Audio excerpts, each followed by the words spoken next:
नमस्कार, आप देख रहे हैं न्यूज मंच और मैं हूं विशाल वैभव। आज सहरसा में पूर्व सांसद आनंद मोहन ने प्रेस वार्ता कर जो है एनडीए सरकार पर जो है तारीफ करते हुए कहा कि प्रधानमंत्री को जो है माता जानकी के मायके से जो है 14 सीटें जिताकर दिया है। तो इसको लेकर जो है माता जानकी के भव्य मंदिर के निर्माण को लेकर उन्होंने बातें कही है और भी क्या कुछ कहा है। साथ ही उन्होंने कहा कि जो प्रधानमंत्री के द्वारा 500 करोड़ रुपए की राशि जो दी गई है माता जानकी के स्थल पुरौना धाम के लिए, इसको लेकर जो है उन्होंने प्रधानमंत्री का भी धन्यवाद किया है। तो वहीं मुख्यमंत्री के प्रति भी जो है उन्होंने आभार जताया है। क्या कुछ कहना है सहरसा के पूर्व सांसद आनंद मोहन का, आइए सीधा जो है हम आपको उनके प्रेस वार्ता में ले चलते हैं। जदयू का जो वैचारिक आधार है वो समाजवाद है, सबको साथ लेकर चलने का है। यही राष्ट्रीय आंदोलन की मूल भावना थी और उसी को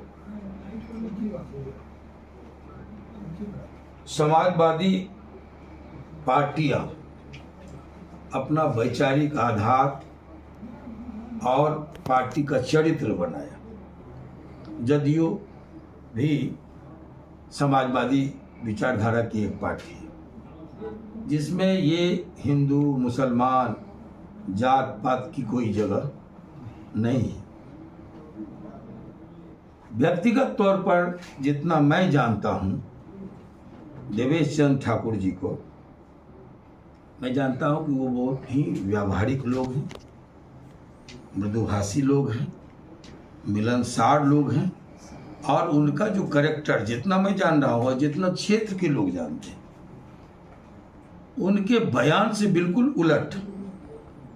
वो व्यक्ति कभी ऐसी संकीर्ण बातों में नहीं पड़ा है।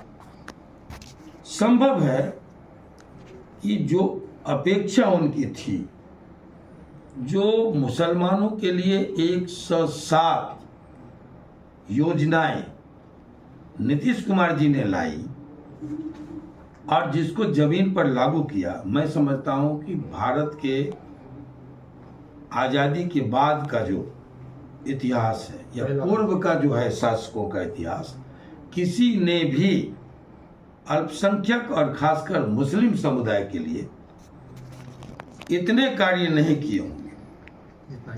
तो एक तो उस पार्टी का प्रतिनिधि थे, उनको अपेक्षा रही होगी। दूसरी बात कि उन्होंने कभी हिंदू और मुसलमान किया नहीं और काम से मतलब रखा, लोगों के सम्मान से मतलब रखा। संभव है कि उपेक्षा पर लोग अगर खड़े नहीं मिले तो वो आहत हुए होंगे, उनको ठेस लगा होगा कि हमारे कार्यों का क्या यही परिणाम है। तो समझ में आ सकती है बातें कि वो तात्कालिक जो एक प्रतिक्रिया होती है, तो ये तात्कालिक प्रतिक्रिया होगी, क्षणिक प्रतिक्रिया होगी और बाद में उन्होंने अपने मैं निकलने के तुरंत बाद सर्वप्रथम फारबिसगंज से हमने ये मांग की थी कि अयोध्या के तर्ज पर माँ जानकी का जो प्राकट्य भूमि है पुनौरा धाम, राजा जनक शिवहर से, जिसका वस्तुतः जो अर्थ नाम है वो है शिवहर, कालांतर में वो अपभ्रंश होके शिवहर हो गए। जब दुर्भिक्ष हुआ, अकाल आए, तो लोगों की सलाह पर, ऋषियों के सलाह पर, संतों के सलाह पर राजा जनक ने शिवहर, शिवजी का हल उठाया था शिवहर से और वहीं से 26 किलोमीटर पर वो हल का नासा लगा था पुनौरा धाम में, जहाँ माँ जानकी प्रकट हुई, ऐसी मान्यता है। तो हम लोग लगातार उठाते रहे, हमारी ओर से उठती रही लवली आनंद ने भी उठाया, हम लोग हर सभा में एक जय श्री राम भले संपूर्ण देश दे, लेकिन माँ जानकी का जो मिथिलांचल और बिहार है, हमारा नारा होगा जय सिया राम। बिना सीता जी के राम नहीं। हम बराबर तर्क देते रहे कि बिना गौरी के शिव नहीं, बिना राधे के कृष्ण नहीं, बिना सिया के राम नहीं। ये लगातार हम उठाते रहे और हम अपनी इस बात की जीत मानते हैं कि जब चुनावी सभा पहली बार स्टार्ट हुई मुजफ्फरपुर से, तो माननीय गृह मंत्री जी आए थे और उन्होंने मुजफ्फरपुर से नारा दिया था जय सिया राम का। जब प्रधानमंत्री जी प्राण प्रतिष्ठा के लिए अयोध्या पहुंचे तो उन्होंने जय श्री राम नहीं कहा, लगातार 3 बार उन्होंने कहा जय सिया राम, जय जय सिया राम, 3 बार। ये इसको हम लोग मिथिलांचल की जीत मानते हैं। और उसी के साथ साथ हमने कहा कि हम लोग लगातार सवाल उठाते रहे कि अयोध्या में क्या हो रहा है। अच्छी बात है, आप मंदिर का निर्माण किए हैं सैकड़ों वर्षों के बाद, स्वागत योग्य है, लेकिन माँ जानकी की भी उपेक्षा नहीं होनी चाहिए, इसलिए कि राम को मर्यादा पुरुषोत्तम राम बनाने में माँ जानकी की भूमिका कहीं से भी कम नहीं थी, तो उनकी भी उपेक्षा नहीं होनी चाहिए। और अयोध्या के तर्ज पर पुनौरा धाम में भी, प्राकट्य भूमि पर भी माँ सीता का, जगत जननी माँ सीता का के भव्य मंदिर का निर्माण हो, यह हमारा चिर प्रतीक्षित मांग था। आज हमें बेहद खुशी है कि इस ओर प्रधानमंत्री जी ने फुल स्टॉप नहीं किया कि 500 करोड़ दे करके, ये उन्होंने कहा ये प्रथम खेप है। और उसी के साथ साथ जो कॉरिडोर बनना है अयोध्या और पुनौरा धाम का, है ना, ये भी हम लोगों की पुरानी मांग है। तो इस दिशा में जो भी काम हुआ है अभी, वो स्वागत योग्य है। ये कहने के लिए आप सबके माध्यम से हम माननीय मुख्यमंत्री जी को भी, जिन्होंने शुरुआत की 147 करोड़ देकर, और माननीय प्रधानमंत्री जी को भी, जिन्होंने 500 करोड़ की पहली खेप की घोषणा की है आवंटन की। तो हम ऐसा मानते हैं कि ये मिथिलांचल की भावनाओं की जीत।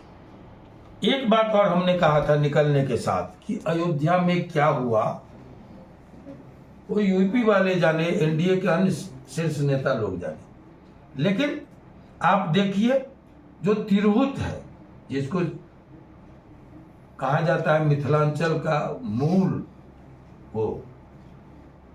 आत्मा, तो तिरहुत, रामायण में भी तिरहुत मिथिलांचल के साथ साथ तिरहुत का बिल्कुल जिक्र है। तिरहुत नगरी, तिरहुत से आप शुरू कीजिए, अररिया या वाल्मीकि नगर से अररिया जो मिथिलांचल है।